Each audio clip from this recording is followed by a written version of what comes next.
हमें यह सोचना शुरू करना होगा कि हमें किस तरह देखा जाएगा, हमें उस बड़े बाजार में कैसे पहचाना जाएगा। इसके लिए हमें पारंपरिक सोच से बाहर निकलना होगा। इसलिए अगर आप विशिष्टताओं और छोटे-छोटे सेगमेंट्स पर ध्यान केंद्रित करते हैं, तो इस व्यापक बाजार में अपनी निचेज को परिभाषित करके सफल होने की आपकी संभावना कहीं अधिक बढ़ जाती है।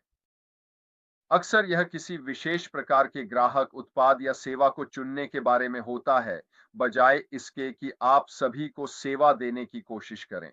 यह विशेषज्ञता आपको अपने लक्षित दर्शकों की अनूठी आवश्यकताओं और पसंद को बेहतर ढंग से समझने की अनुमति देती है, जिससे विपणन और उत्पाद विकास अधिक प्रभावी होता है, जो अंततः बिक्री में बदलता है।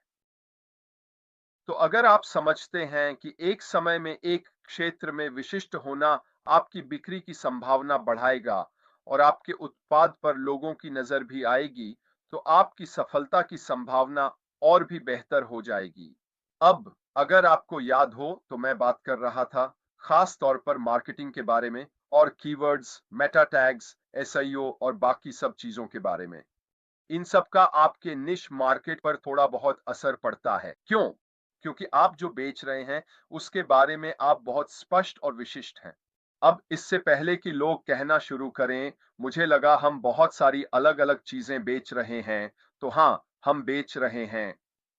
लेकिन हम जो भी अलग-अलग चीजें बेचेंगे, उनमें से हर एक के लिए हम उस विषय, उस उत्पाद, उस सेवा के भीतर एक खास निश बनाएंगे, जो हम लोगों को पेश कर रहे हैं।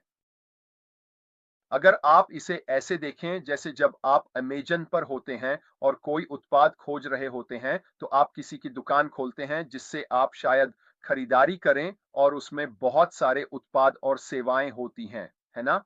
उनके पास शायद तस्वीरें या जो भी हो सकता है, वो सब होता है ना? आप जिस चीज की तलाश कर रहे हैं, उस पर क्लिक करते हैं और फिर वह उसके बारे में विशेष विवरण में चला जाता है कि वह क्या है। यही वह चीज है जिसके बारे में मैं अभी आपसे बात कर रहा हूं। अपने उत्पादों और सेवाओं के लिए एक निश बनाना, ठीक है, निश्चित रूप से आपकी बिक्री में मदद करेगा और आपको लाभ पहुंचाएगा। तो चलिए थोड़ा और विस्तार से देखते हैं कि अपने निश को कैसे परिभाषित करें।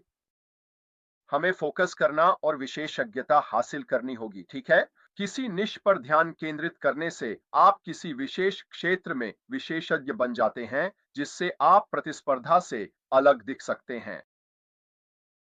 हमने आपसे कितनी बार कहा है कि किसी एक उत्पाद या सेवा के बारे में गहराई से जानकारी लें, जितना संभव हो उतना ज्ञान प्राप्त करें, ताकि आप उस एक चीज के बारे में बेहद जानकार बन सकें। कई चीजों के बारे में सतही जानकारी रखने की तुलना में एक चीज के बारे में गहराई से जानना कहीं अधिक महत्वपूर्ण है। क्यों? क्योंकि आप उस एक चीज के बारे में बहुत विशिष्ट हो सकते हैं। तो अगर कोई आपके पास आता है और आपसे कोई भी सवाल पूछता है, क्या ये ऐसा करता है? क्या इसमें ये है? ये मेरे लिए क्या कर सकता है? ये कैसे काम करेगा?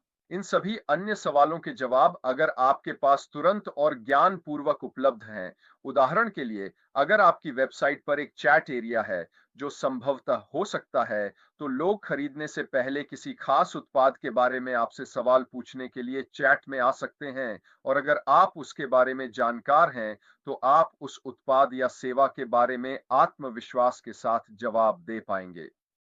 यह निश्चित रूप से आपको एक बढ़त देगा। क्यों? क्योंकि यह आपसी संबंध बनाने में मदद करता है। ग्राहक या क्लाइंट में आत्मविश्वास पैदा करता है कि आप जो उन्हें बेचने की कोशिश कर रहे हैं, उसके बारे में आप जानकार हैं और वे जानते हैं कि अगर उन्हें कोई समस्या होती है, तो वे आपके पास वापस आ सकते हैं। इसलिए एक बार में एक चीज पर ध्यान केंद्रित करना और उसमें विशेषज्ञ होना निश्चित रूप से आपकी मदद करेगा। लक्षित विपणन। विपणन तो बार-बार सामने आता है ना? हर बार जब मैं किसी खास चीज को देखना शुरू करता हूं, तो विपणन हमेशा सामने आ जाता है। क्यों? क्योंकि यह बहुत महत्वपूर्ण है। यह हमेशा मौजूद रहता है। अगर आप विशिष्ट हैं, अगर आप कुछ खास उत्पादों और सेवाओं के बारे में विशेषज्ञ सलाह देने पर ध्यान केंद्रित करते हैं, तो आप अपने विपणन प्रयासों और संदेशों को अपने लक्षित दर्शकों की विशेष जरूरतों और रुचियों के अनुसार ढाल सकते हैं, जिससे बातचीत या बिक्री की संभावना बढ़ जाती है। समझ में आता है ना? अगर आप इस बारे में सोचें, अगर आप अपने उत्पाद या सेवा के बारे में अधिक विशिष्ट हैं कि यह क्या करता है, यह दूसरों से कैसे अलग है, तो जब कोई व्यक्ति अपनी जरूरत के अनुसार कुछ खास चीज खोज रहा होगा, तो क्या होगा, अंदाजा लगाइए। आपका उत्पाद सामने आएगा और इसका मतलब है कि आपके बिक्री करने की संभावना कहीं ज्यादा बढ़ जाएगी, क्योंकि आखिरकार आगे बढ़ते हुए हमारा मकसद यही होने वाला है। यह सब बिक्री के बारे में होगा। बिक्री का मतलब है कमीशन। कमीशन का मतलब है कि आप पैसे कमा रहे हैं, और फिलहाल हम सभी का ध्यान इसी पर है कि हम जो ज्ञान प्राप्त कर रहे हैं उसका अधिकतम लाभ कैसे उठाया जाए, ताकि जब हम आगे बढ़ें तो उसे इस्तेमाल कर सकें। कुछ दिन पहले किसी ने मुझे लिखा और कहा, रेड, मैं खास तौर पर अपने व्यवसाय को उन चीजों के साथ कैसे लक्षित कर सकता हूं जिनके बारे में आप इस समय बात कर रहे हैं, अगर मुझे यह नहीं पता कि मुझे किन किन चीजों पर कितना पैसा खर्च करना पड़ेगा। मेरा जवाब यह है कि बहुत कुछ ऐसा है जो हम बिना कोई पैसा खर्च किए भी सीख सकते हैं और कर सकते हैं। हमें कोर्सेज के लिए पैसे देने की जरूरत नहीं है, हमें ज्ञान के लिए पैसे देने की जरूरत नहीं है। यह सब कुछ आपके लिए सीखने के लिए उपलब्ध है, अगर आप तैयार हैं तो।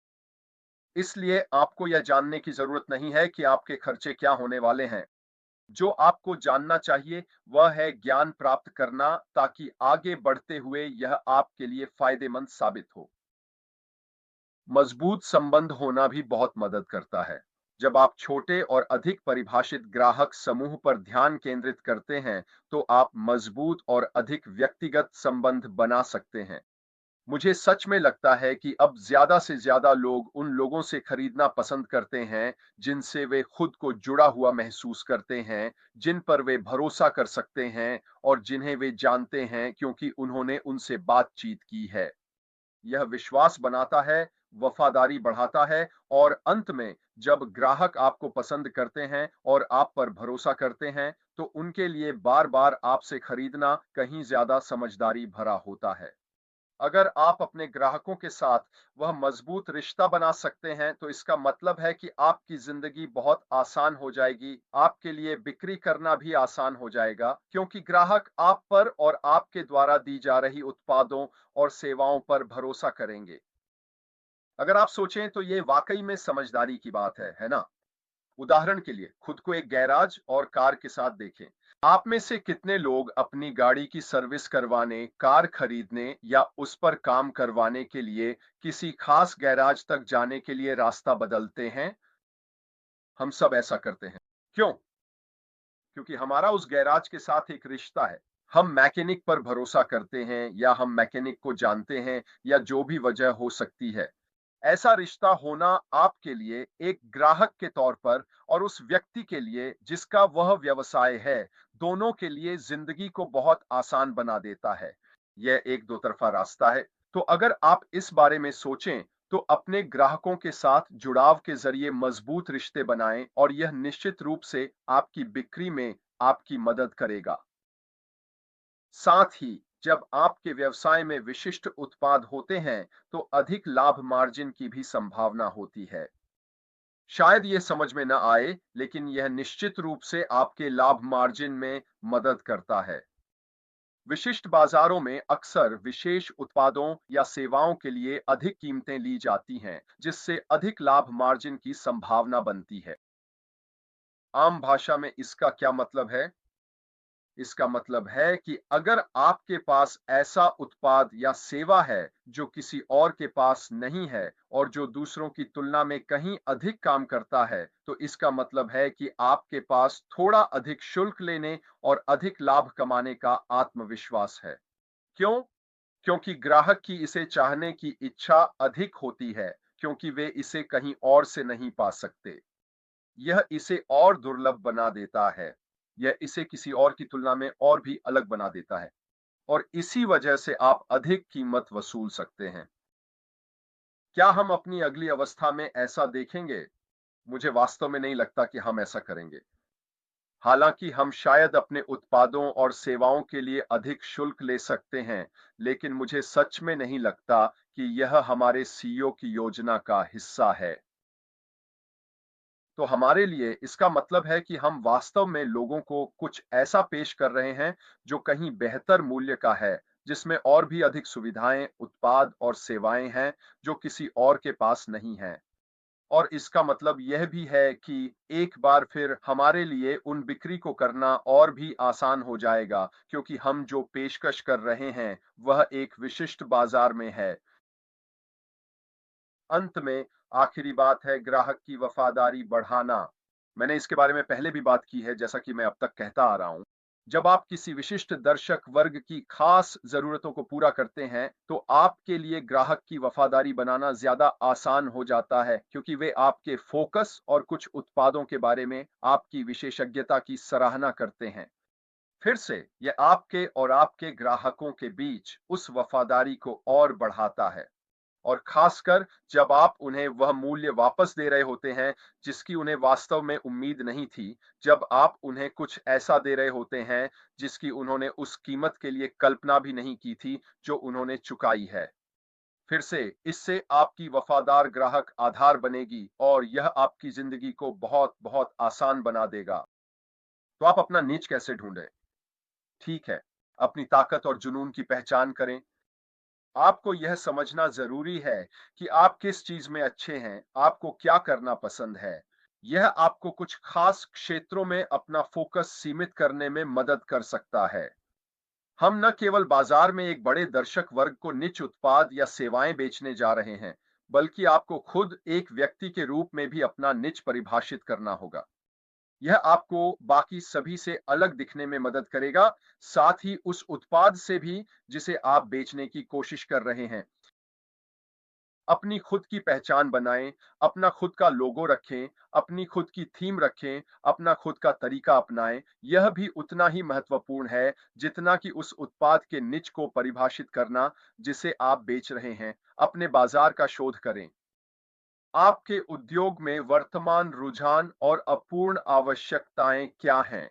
इस समय बाजार के कौन से विशिष्ट हिस्से उपेक्षित हैं? कहां-कहां अब तक ध्यान नहीं दिया गया है? आपको किन क्षेत्रों में लगता है कि वहां वह चीज नहीं है जो हम पेश कर रहे हैं? इन सभी बातों से आपको बिक्री करने में मदद मिलेगी। तो जब भी आप कोई मार्केटिंग कर रहे हों, तो दुनिया भर के उन क्षेत्रों पर गहराई से शोध करें जहां आपको लगता है कि आपके उत्पाद या सेवाओं के लिए एक निचला बाजार मौजूद है, और आप साथ ही बाकी सब कुछ। यह सब आपकी मार्केटिंग रणनीति में मदद करेगा। अपने लक्षित दर्शकों पर विचार करें। ओह, वह जेन है। अच्छा, अपने लक्षित दर्शकों पर विचार करें। आप किस तक पहुंचने की कोशिश कर रहे हैं? उनकी जनसांख्यिकी रुचियां और जरूरतें क्या हैं? ये सभी विश्लेषणात्मक डेटा वास्तव में बहुत महत्वपूर्ण है। हमने इसके बारे में मार्केटिंग में बात की थी, है ना? हमने बात की थी कि यह जानना, यह जानकारी होना आपकी बिक्री में किस तरह मदद करेगा। हमारे पास ऐसे टूल्स और उत्पाद होंगे जो हमें ठीक इसी के लिए अगले चरण में मदद करेंगे। यह अनिवार्य है कि आप इनका उपयोग अपनी पूरी क्षमता के साथ करें, ताकि आप उन बिक्री के लिए अलग-अलग क्षेत्रों में लोगों को लक्षित कर सकें। अपने उत्पाद या सेवा को इस तरह विकसित करें कि आप अपनी चुनी हुई विशेष निचली श्रेणी की जरूरतों को पूरा करने के लिए अनूठी पेशकशें दे सकें। उदाहरण के लिए, आपके पास अलग-अलग क्षेत्रों में कुछ खास लोगों के लिए विशेष छूट देने की क्षमता होगी, आदि। ये फिर से अपने दर्शकों को जानने की बात है। साथ ही परीक्षण करें और सुधारें। अपने लक्षित दर्शकों से प्रतिक्रिया प्राप्त करें और अपनी पेशकशों को आवश्यकता अनुसार सुधारें। याद रखें, हमने इसके बारे में कल या परसों बात की थी कि ग्राहक प्रतिक्रिया प्राप्त करना आपके व्यवसाय को बढ़ाने के लिए वास्तव में कितना महत्वपूर्ण है, क्योंकि इसका मतलब है कि आप लोगों से खुले तौर पर उनके अनुभव के बारे में, उनकी राय के बारे में पूछ रहे हैं, और इसका यह भी मतलब है कि आप अपने व्यवसाय के हर पहलू को बेहतर तरीके से सुधार सकते हैं, ताकि यह अधिक प्रभावी हो सके, और यह सब ग्राहक प्रतिक्रिया प्राप्त करके संभव है। तो चलिए, समाप्त करने से पहले जल्दी से कुछ निचली बाजारों के उदाहरण देख लेते हैं। विशेषीकृत उद्योग जैसे कि सतत फैशन के लिए एक निच, शिक्षा, छोटे बच्चों के लिए तकनीक।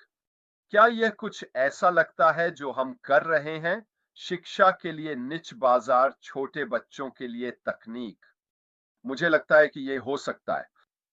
भौगोलिक स्थान, किसी विशेष क्षेत्र, पड़ोस या दुनिया के किसी हिस्से की सेवा करना। क्या आपको लगता है कि हम कुछ ऐसा कर सकते हैं? मूल्य बिंदु, उच्च स्तरीय या बजट अनुकूल विकल्पों पर ध्यान केंद्रित करना। क्या आपको लगता है कि हम इनमें से कुछ भी पेश कर सकते हैं? आयु समूह जैसे कि जेन जेड, मिलेनियल्स या बेबी बूमर्स जैसी विशिष्ट जनसांख्यिकी को कुछ उत्पादों या सेवाओं के लिए लक्षित करना। अपने उत्पाद या सेवाओं का संदेश पहुंचाने का कितना शानदार तरीका है जब आप ठीक उसी आयु समूह को लक्षित करते हैं जिसे आप चाहते हैं। लेकिन अगर आप ऐसा करने जा रहे हैं तो सोचिए, क्या आपको उनकी भाषा में बात करनी होगी। और मैं यहां अंग्रेजी, फ्रेंच या किसी भी विशेष भाषा की बात नहीं कर रहा हूं। मैं बात कर रहा हूं कि किसी विशेष आयु वर्ग के दर्शकों, पुरुष और महिला दोनों, को उस भाषा में कैसे मार्केटिंग और विज्ञापन किया जाए जिसे वे समझते हैं, जिसमें उनकी पूरी शब्दावली, शायद उनका इस्तेमाल किया जाने वाला स्लैंग भी शामिल हो। 18 से 20 साल के युवाओं को लक्षित करने का कोई मतलब नहीं है जब आप किसी प्रोफेसर की तरह बात कर रहे हों। इससे उन पर कोई असर नहीं पड़ेगा और निश्चित रूप से इससे आपको कोई बिक्री भी नहीं मिलेगी।